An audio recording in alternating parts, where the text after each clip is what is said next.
मसीह यीशु के कादरोज़ी नाम में आप सबकी सलामती हो। मैं आप सबको the way of haven Facebook page पर हमारे बाइबल स्टडी के प्रोग्राम में खुशामदीद कहती हूँ और खुदावंद का शुक्र करती हूँ जिसने मुझे और आपको हम सबको मौका दिया कि खुदावंद की पाक हजूरी में जमा होकर खुदावंद के जिंदा कलाम को सीखें और खुदावंद की हजूरी में और ज्यादा आगे बढ़ सकें।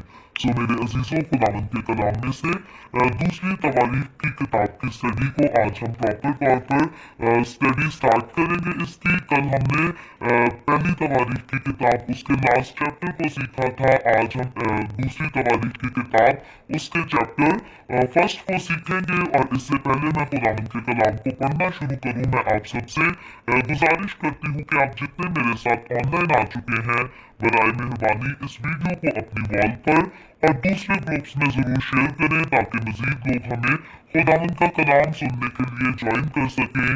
और साथ आप में से जिनके पास बाइबल मुकद्दस मौजूद है, मैं उनसे भी गुजारिश करूंगी कि जरूर इस वीडियो को जरूर अपनी बाइबल मुकद्दस को मेरे साथ खोलें और निकालें दूसरे तवारीख की किताब। उसके पहले चैप्टर को हम आज तरतीब से पढ़ना शुरू करेंगे और इसको सीखेंगे।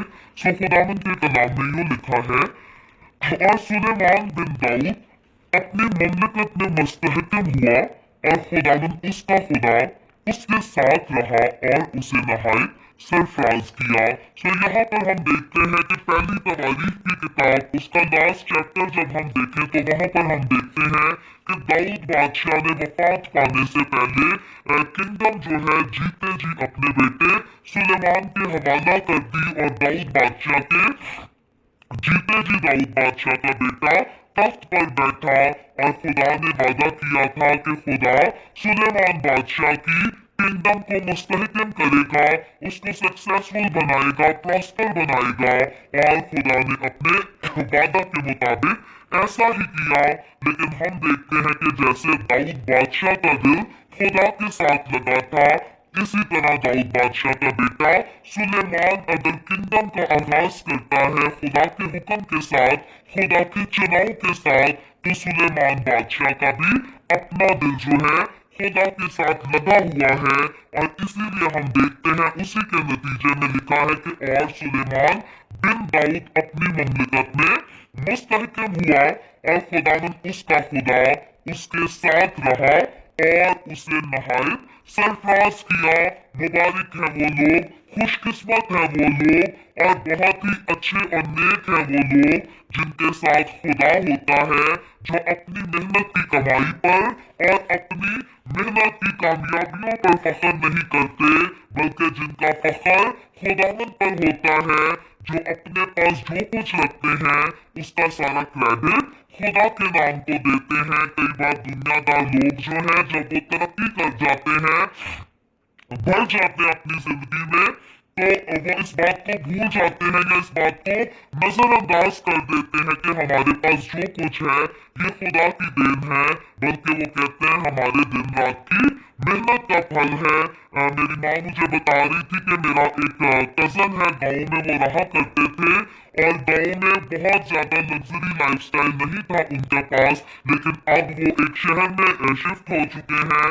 और कुछ दिन पहले उनकी मेरे मदर और फादर से बात हुई तो मेरी माँ कहती है कि मेरा वो कजन अब शादीशुदा है, उसके बच्चे हैं और फाइनेंशियली तौर पर वो इस कदर स्ट्रॉन्ग और इतनी अच्छी जिंदगी गुजार रहा है। और वो कहता है कि मैंने खुदा से ये दुआ मांगी थी कि तूने हमें गुर्बत से निकाल कर अच्छी जिंदगी देनी है, और खुदा ने मेरी इस दुआ के जवाब में मेरे साथ ऐसा किया है।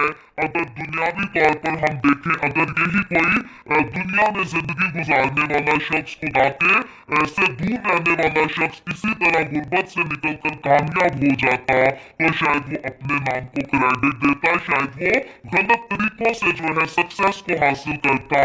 लेकिन वो शख्स जो खुदा के साथ चलता है, वो शख्स जो खुदा से अपने लिए अच्छी चीजों की उम्मीद करता है, जब खुदा उसको दे देता है तो फिर वो अपने नाम को या अपनी मेहनत को जलाल नहीं देता, बल्कि वो खुदा के नाम की तारीफ करता है, खुदा के नाम की ताजीम करता है। और क्योंकि खुदा दिलों को जांचने वाला खुदा है, जैसा दाऊद बादशाह ने कहा लास्ट हमने चैप्टर में पढ़ा है کہ داؤد بادشاہ نے اس بات کا اقرار کیا کہ خدا دلوں کو جانچتا ہے، اور جب خدا دلوں کو جانچتا اور جانتا ہے کہ جو شخص مجھ سے دعا کر رہا ہے اس کی نیت صاف ہے، اس کا دل صاف ہے، تو خدا اپنے لوگوں کی نیت کو جانتے ہوئے ان کی مرادوں کو پورا کرتا ہے، اس کا جواب دیتا ہے، اور مبارک ہیں وہ لوگ جو خدا کی حضوری سے برکات حاصل کر کے خداوند ہی کو اس کا کریڈٹ دیتے ہیں، خداوند ہی کے نام کی تعظیم کرتے ہیں۔ سلیمان بادشاہ بھی ہم دیکھتے ہیں کہ اسی طرح ہے۔ ابھی تک ہم نے پہلی آیت پر صرف غور کیا ہے کہ خدا سلیمان بادشاہ کے ساتھ تھا، اور خدا نے سلیمان بادشاہ کو بہت سرفراز کیا۔ آگے چل کر جب ہم دوسری آیت میں پڑھتے ہیں تو لکھا ہے، اور سلیمان نے سارے اسرائیل یعنی ہزاروں اور سینکڑوں کے سرداروں اور قاضیوں اور سب اسرائیلیوں کے رئیسوں سے جو آبائی خاندانوں کے سردار تھے باتیں کی، اور سلیمان ساری جماعت سمیت جبون کے اونچے مقام کو گیا، کیونکہ خدا کا خیمہ اجتماع جسے خداوند کے بندے موسیٰ نے بیابان میں بنایا تھا وہی تھا۔ اب سلیمان بادشاہ خدا کی حضوری میں ہم دیکھتے ہیں کہ قربانی چڑھانے کے لیے تیاری کرتا ہے، اور سلیمان بادشاہ اپنے ساتھ اپنی قوم کے بزرگوں کو سرداروں کو لیتا تیار کرتا ہے۔ ہم دیکھیں عہد کا صندوق جو ہے وہ تو یروشلم میں تھا، لیکن وہ جگہ جہاں قربانیاں چڑھائی جاتی تھی وہ خیمہ اجتماع جس کو خدا کے بندہ موسیٰ نے بیابان میں بیٹھ کر آیا تھا وہ جبون میں تھا۔ تو خدا کا بندہ سلیمان بادشاہ وہاں پر ٹریول کر کے جاتا ہے تاکہ خدا کی تعظیم کے لیے قربانیاں چڑھائی جا سکے۔ اور پھر چوتھی آیت میں عہد کے صندوق کا ذکر بھی یہاں کیا گیا ہے کہ خدا کے عہد کے لیکن خدا کے عہد کے صندوق کو داؤد کریت یریم سے اس مقام میں اٹھا لایا تھا جو اس نے اس کے لیے تیار کیا تھا، کیونکہ اس نے اس کے لیے یروشلم میں ایک خیمہ کھڑا کیا تھا۔ یروشلم میں ابھی تک جو خیمہ کھڑا کیا گیا تھا یہاں پر عہد کے صندوق کو رکھا گیا تھا، لیکن قربانیاں جہاں چڑھائی جاتی تھی یہ وہی خیمہ تھا جس کو خدا کے بندہ موسیٰ نے بیابان میں خدا کے حکم کے مطابق تیار کیا تھا۔ اور پانچویں آیت میں لکھا ہے، پیتل کا وہ مذبح جسے بزلی ایل بن اوری بن ہور نے بنایا تھا وہی خداوند کے مسکن کے آگے تھا۔ پس سلیمان اس جماعت سمیت وہیں گیا، اور سلیمان وہاں پیتل کے مذبح کے پاس جو خداوند کے آگے خیمہ اجتماع میں تھا گیا، اور اس پر 1,000 سوختنی قربانیاں چڑھائی۔ اسی رات خدا سلیمان کو دکھائی دیا اور اس سے کہا کہ مانگ میں تجھے کیا دوں۔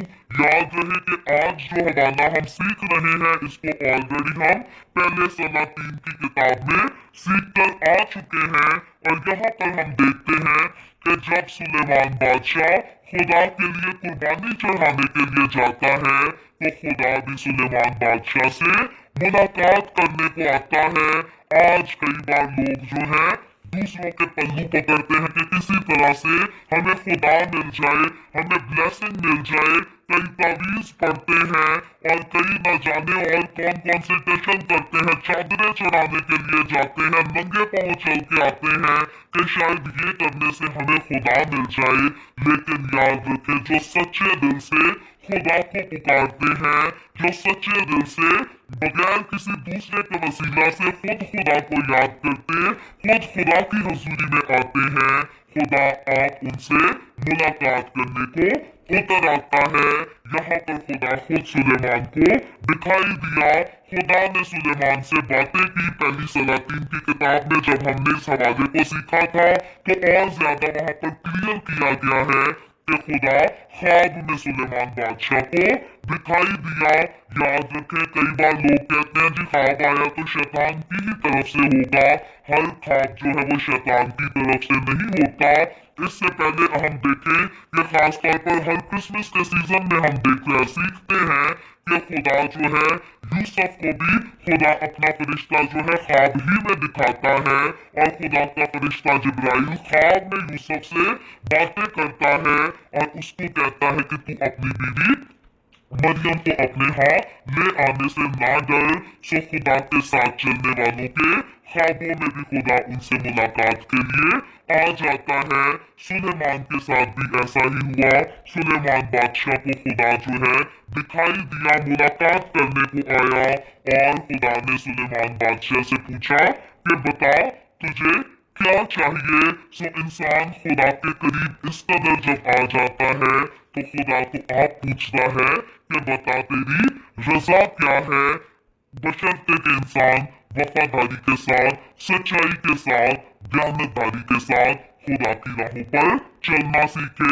سلیمان بادشاہ اپنا تخت چھوڑ کر آیا ہے، اپنی بادشاہی چھوڑ کر اپنے خدا کو خوش کرنے کے لیے آیا ہے، تو اس کا خدا بھی اس سے پوچھتا ہے کہ بتا تجھے کیا چاہیے۔ 8ویں آیت میں ہم دیکھتے ہیں سلیمان بادشاہ کی آنیسٹی دیکھتے ہیں، اس کے پیار کو دیکھتے ہیں، اس کے درد، اس کی طرف کو دیکھتے ہیں اپنی قوم کے لیے۔ لکھا ہے سلیمان نے خدا سے کہا کہ تو نے میرے باپ داؤد پر بڑی مہربانی کی اور مجھے اس کی جگہ بادشاہ بنایا۔ اب اے خداوند خدا، جو وعدہ تو نے میرے باپ داؤد سے کیا وہ برقرار رہے، کیونکہ تو نے مجھے ایک ایسی قوم کا بادشاہ بنایا ہے جو کثرت میں زمین کی خاک کے ذروں کی مانند ہے۔ سو مجھے حکمت و معرفت عنایت کر تاکہ میں ان لوگوں کے آگے اندر باہر آیا جایا کروں، کیونکہ تیری اس بڑی قوم کا انصاف کون کر سکتا ہے۔ سو سلیمان بادشاہ جو ہے اب بادشاہ ہوتے ہوئے اس بات کا غرور یا گھمنڈ نہیں کرتا کہ میرے باقی بھائیوں کو نظر انداز کر کے، ریجیکٹ کر کے مجھے بادشاہ بنایا گیا ہے، کیونکہ میں بہت بڑی چیز ہوں اور نہ جانے میں کتنی خاص ہستی ہوں۔ بلکہ سلیمان بادشاہ اپنے باپ داؤد کی طرح خدا کے سامنے بالکل ہمبل ہے۔ وہ اس بات کو نہیں بھولتا کہ مجھے جو کنگڈم ملی ہے وہ خدا کی دین ہے اور میرے باپ داؤد کی جگہ ملی ہے، اور خدا نے وہ وعدہ جو عہد میرے باپ داؤد کے ساتھ کیا ہے اس کو پورا کرنے کے لیے، اس عہد کی تکمیل کرنے کے لیے مجھے چنا ہے۔ اور یہاں پر سلیمان بادشاہ کہتا ہے کہ وہ پرومس جو تم نے میرے باپ سے کیا ہے وہ برقرار رہے، یعنی کہ وہ بالکل قائم رہے، ادھورا نہ رہ جائے، وہ حقیقتاً پورا ہو۔ اور سلیمان بادشاہ کہتے ہیں کہ جس قوم کا تو نے مجھے بادشاہ بنایا ہے وہ قوم تو بہت بڑی ہے، تعداد میں بہت بڑی، اس کی گنتی نہیں ہو سکتی، لیکن اس قوم کو ڈیل کرنے کے لیے، اس قوم کا انصاف کرنے کے لیے مجھے حکمت چاہیے ہے۔ یہاں پر خداوند کا بندہ سلیمان کہتا ہے کہ تیری اس بڑی کا انصاف، کا قوم کا انصاف کون کر سکتا ہے، اور اسی لیے خداوند کا بندہ سلیمان 10ویں آیت میں کہتا ہے سو مجھے حکمت اور معرفت عنایت کر۔ سو خدا کا بندہ سلیمان خدا سے حکمت مانگتا ہے، اور 11ویں آیت کو پڑھے تو ہم دیکھتے ہیں لکھا ہے تب خدا نے سلیمان سے کہا چونکہ تیرے دل میں یہ بات تھی اور تو نے نہ تو دولت، نہ مال، نہ عزت، نہ اپنے دشمنوں کی موت مانگی اور نہ عمر کی درازی طلب کی، بلکہ اپنے لیے حکمت و معرفت کی درخواست کی، تاکہ میرے لوگوں کا جن پر میں نے تجھے بادشاہ بنایا ہے انصاف کرے۔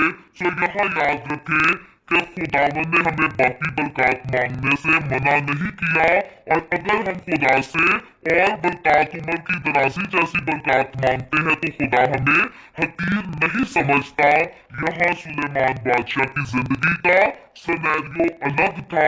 سلیمان بادشاہ کو صرف اپنی زندگی نہیں گزارنی تھی، اپنے گھر کو نہیں دیکھنا تھا، بلکہ خدا کی اس قوم کو دیکھنا تھا۔ سلیمان بادشاہ کو خدا کی اس قوم کا انصاف کرنا تھا जो जमीन की खाक के जर्रों की मानिंद थी। और इस कौम का इंसाफ जो है ना दौलत से हो सकता था और ना किसी और चीज से, बल्कि इस बड़ी कौम का इंसाफ हिकमत के साथ, अकल के साथ किया जा सकता था। सो अगर हम आम खुदा के साथ चलते हुए अपने लिए खुदा से अच्छे फाइनेंसेस मांगे, अच्छा घर मांगे, कामयाबी मांगे या फिर हम उम्र की दराजी मांगे, तो खुदा हमारी ऐसी दुआओं को कबूल करता है, उनका जवाब भी देता है। लेकिन अगर हम किसी अच्छे ओहदे पर फाइज हैं तो याद रखें हिकमत की बहुत जरूरत है।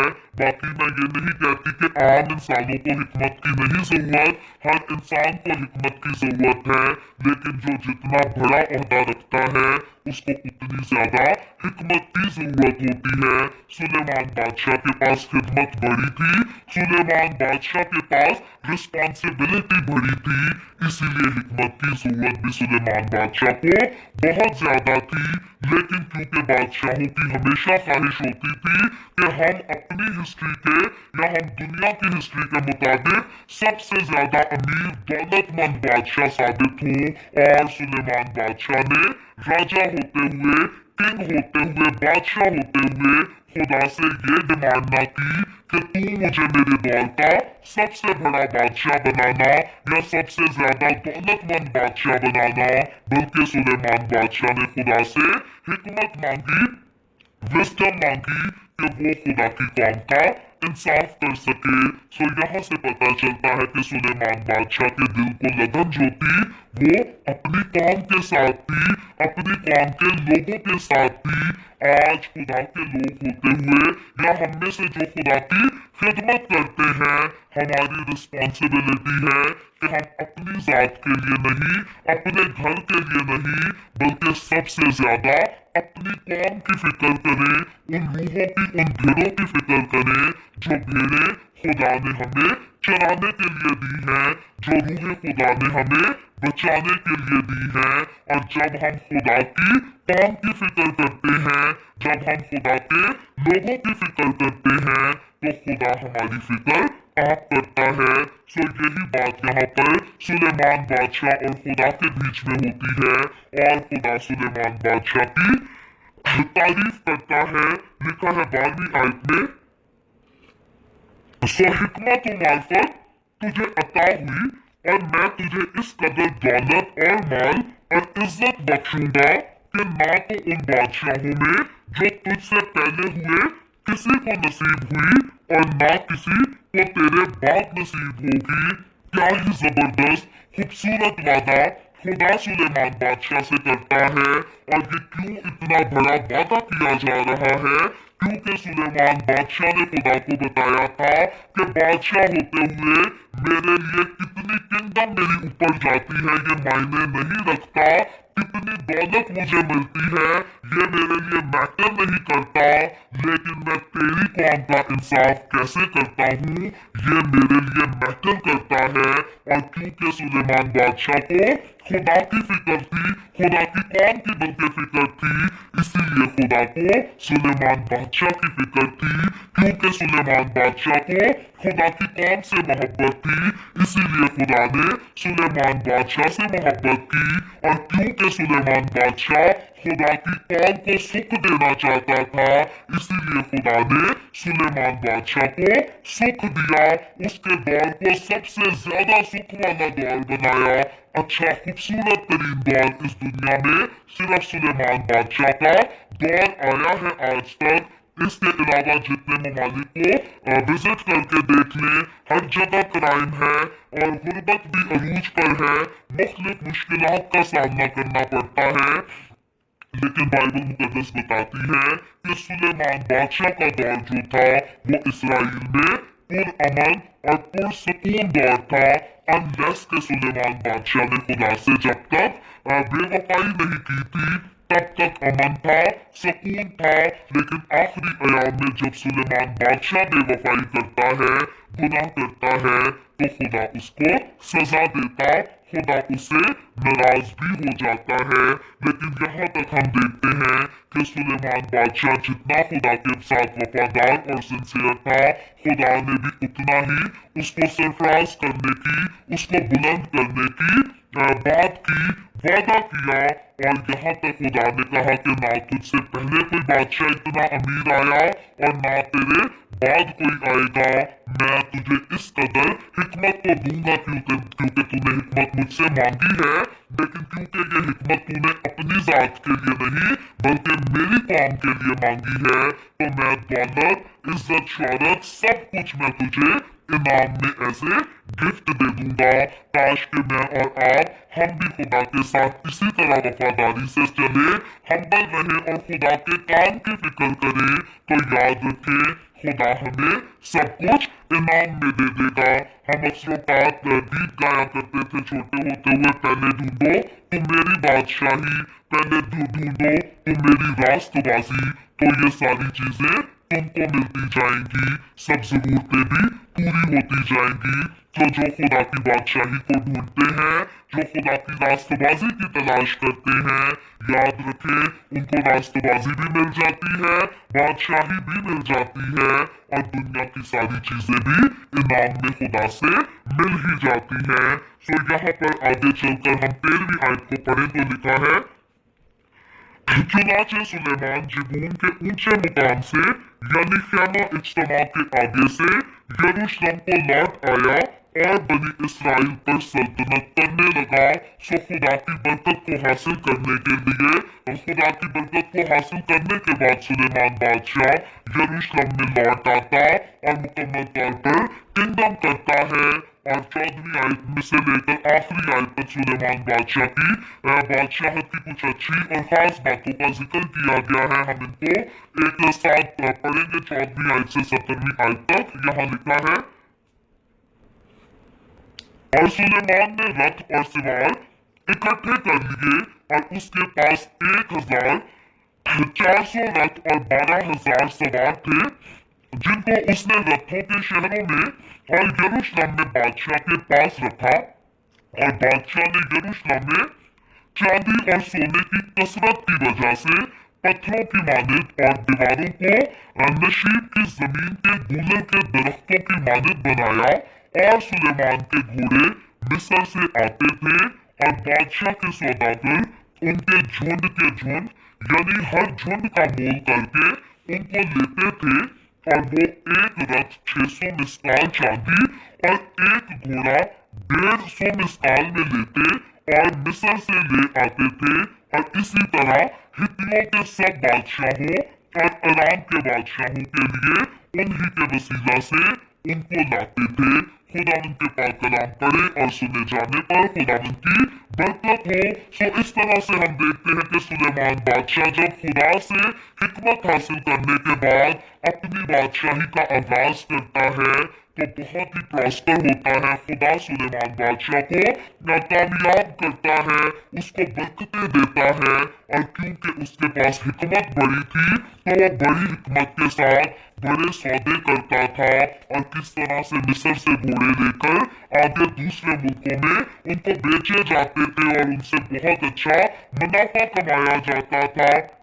और इसके साथ साथ सिर्फ इतना नहीं था, आगे चलकर हम कल देखेंगे कि किस तरह से सुलेमान बादशाह वो दौलत जो खुदा उसको हिकमत के साथ इनायत करता है, उस दौलत को किस तरह से वो खुदा के घर को बिल्ड करने के लिए इस्तेमाल करता है। वैसे तो सुलेमान बादशाह के हम बाप दाऊद के बारे में देखें तो वो अपने जीते जी भी बहुत माल इकट्ठा करके हैकल की तामीर के लिए छोड़ जाता है। लेकिन सुलेमान बादशाह सिर्फ उतने से माल पर तनाइफ नहीं करता जितना बड़ा दिल बादशाह दाऊद का था खुदा के लिए, उतना ही बड़ा दिल सुलेमान बादशाह का भी है खुदा के लिए।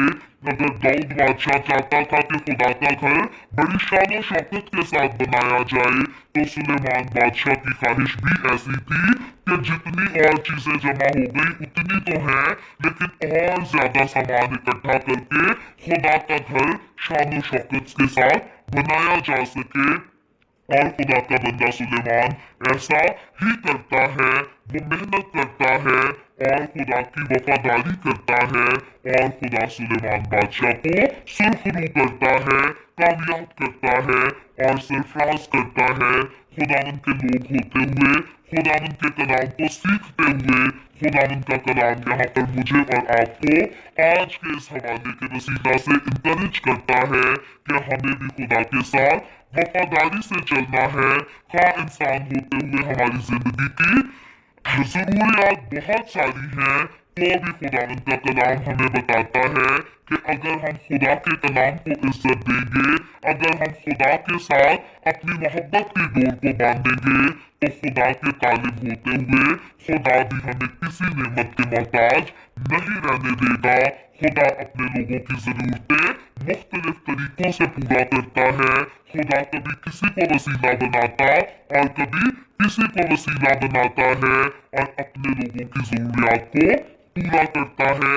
जो खुदा के साथ चलते हैं वो अपनी जिंदगियों में बेशुमार टेस्टिमनीज रखते हैं, गवाहियां रखते हैं, लेकिन जो अपनी दौलत पर, अपनी मेहनत पर फख्र और घमंड करते हैं, वो खुदा के लोगों की टेस्टिमनीज को भी झूठा समझते और उनका भी मजाक उड़ाते हैं। मेरी दिल से दुआ है खुदा मुझे और आपको, हम सबको हमेशा ये तौफीक दे कि हम अपना ईमान, अपना भरोसा खुदा पर बनाए रखें और खुदा के बड़े से बड़े मौजज़ात का, चमत्कारों का तजुर्बा कर सके। सो खुदावंद आज के कलाम के वसीला से हम सबको बहुत बरकत दे। आए हम सब अभी अपने सरों को खुदावंद की हुजूरी में झुकाएंगे और दुआ करेंगे। और इससे पहले मैं दुआ करूं, आप सबसे गुजारिश करती हूँ, आपके पास कोई भी प्रेयर रिक्वेस्ट है तो आप जरूर नीचे कमेंट में लिख सकते हैं। Praise Jesus. आए हम सब अपने सरों को खुदावंद की हुजूरी में झुकाएंगे और दुआ करेंगे। Hallelujah, hallelujah. प्यार से बड़े जिंदा आसमानी बाप, तेरे प्यारे बेटे अपने प्यारे खुदावंद यीशु मसीह नासरी के नाम में हम तेरे कदमों में आते हैं। तेरी शुक्रगुजारी करते हैं इस वक्त के लिए जो तूने हमें बख्शा, ताकि हम तेरे कदमों में आ सके, तेरे पाक कलाम को सीख सके, तेरी पाक हुजूरी में आगे बढ़ सके। ऐ बाप आसमानी, मेरे साथ जितने लोग ऑनलाइन आए हैं तेरे कलाम को सीखने के लिए, इन तमाम लोगों को छू बरकत दे, अपनी पाक हुजूरी में और ज्यादा आगे बढ़ने का फजल दे, ताकि तेरे लोग तुझ में आगे बढ़ते जाएं और तेरे नाम पर यकीन रखें और तेरे जलाल, तेरी गवाही के लिए कसरत से इस्तेमाल हो सके। ऐ बाप आसमानी, जिन लोगों ने इस वीडियो के नीचे कमेंट्स में अपनी दरखास्तें लिखी हैं, मैं तेरी बंदी होते हुए तेरे लोगों की तमाम दरखास्तों को तेरी हुजूरी में पेश करती हूँ। मैं तुझसे मिन्नत और दरखास्त करती हूँ, अपने लोगों के साथ हो, तमाम तरह की बीमारियों से, दुखों, तकलीफों, परेशानियों से अपने लोगों को आजाद कर, ताकि तेरे लोग आजाद होकर तेरी शुक्रगुजारी करें, तेरे नाम की गवाही दे सके। अब वापस मालिक, मैं तेरे तमाम खादमों को, मुकद्दसीन को, पाकिस्तानों को, परस्तारों को तेरी हुजूरी में याद करती हूँ। हर एक पर अपना हाथ बढ़ा, सबको छू बरकत दे, अपनी पनाह में लिए रख, अपने जलाल, अपनी गवाही के लिए सबको और ज्यादा कसरत से इस्तेमाल कर। मुझ पर अपना हाथ बढ़ा, the way of haven church Canada पर सारी मिनिस्ट्री पर अपना हाथ बढ़ा, अपने जलाल के लिए, रूहों की नजात के लिए और ज्यादा कसरत से इस्तेमाल कर। बनी इसराइल पर तेरी बरकत, तेरी सलामती हो और हम सब पर तेरी बरकत और सलामती हमेशा होती रहे। मसीह यीशु के नाम में ये दुआ मांगती हूँ, आमीन। खुदा उनकी सिखाई हुई दुआ में शरीक होंगे। आए हमारे बाप तू जो आसमान पर है, तेरा नाम पाक माना जाए, तेरी बादशाही आए, तेरी मर्जी जैसे आसमान पर पूरी होती है जमीन पर भी हो। हमारे रोज की रोटी आज हमें दे, जिस तरह हम अपने कर्जदारों को माफ करते हैं, तू भी हमारे कर्ज हमें माफ कर। हमें आजमाइश में ना पड़ने दे, बल्कि बुराई से बचा, क्योंकि बादशाही, कुदरत और जलाल हमेशा तेरे ही हैं, आमीन, आमीन। खुदावन आप सबके साथ हो, आप सबको बहुत बरकत दे। मेरे साथ हर रोज ऑनलाइन आकर खुदावन के कलाम को सुनने के लिए, सीखने के लिए आप सबका बहुत ज्यादा शुक्रिया।